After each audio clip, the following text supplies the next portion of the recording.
Time for some investing 101. For that, we have the always calm and insightful Ed Gjertsen, founder and CEO of Engage Wealth Group, here with some nervous investor strategies. And I'm sure you are well aware that investors are nervous, kind of freaking out about the stock market.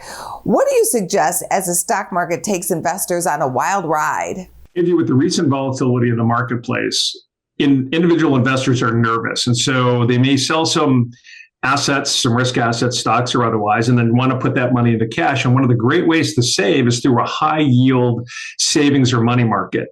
And if you look at recent history, money market rates or savings rates haven't been really high until 2022 when the Fed started raising rates. And so we saw high yield money market rates all the way up to 5+%. And it's a great way to park safe money and earn a good rate of interest. But remember, if things start to unwind in the economy and interest rates come down, that high yield savings account, that yield is also going to go down. So it's variable. So if you're looking at parking money looking at locking in higher rates for longer, you can look at CDs or you can look at short-term government bonds. But high yield savings are very liquid, and make sure you got a competitive rate. That's one of the most important things, Angie, that we guide our clients on is if you have a rate at 3%, make sure that's a good rate, relatively speaking to what else is out there, a 4 or 4.5% rate. And so you want to be a good consumer when it comes to those rates. But it's a great way to park short-term safe money. But again, realize that if rates come down, so will that interest rate. Money pros on our show often talk about going into cash. I get it that people want to do that, but I am concerned about people taking satchels to the bank and taking out all of their money. What if there's a fire or your money is stolen? That's not what we mean about going into cash. Explain how you can keep cash handy and yet still be invested. So, Angie, your listeners from time to time or your viewers from time to time may hear, hey, we're going to cash. And some people may feel like, oh my gosh, I need to take my money out of a bank, take literally physical currency and stash it somewhere in your house.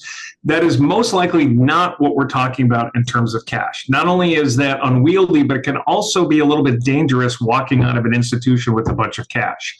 We often guide our clients to have cash in the house, just in case something unexpected happens, electricity goes out, and you can't somehow get your money. So having some cash is okay, but liquidating a big portfolio and going to cash is not a good idea in terms of getting that check and getting that cash out. So there are a couple of different investments. You can go to a regular bank and put monies into a savings or into a checking account. That is cash. That is considered cash. That is a bank liability. That is your asset. And generally, those rates can pay anywhere between 0% all the way up to 2 or even 3%, depending on your institution. So that is kind of cash. It's literally sitting in cash. Then you can go into things like money markets and CDs and money market mutual funds that could pay potentially higher rates. But one of the things you may lose is FDIC insurance. So people are insured up to $250,000 per depositor if you hold your money in cash. So if you're thinking of going to cash and not physical cash and putting your money in an institution, be really aware of what they're offering, not only in terms of interest rate, but potentially protection that if things really go sideways, your money is safe and protected. Very good. Thank you, Ed. Thanks, Angie.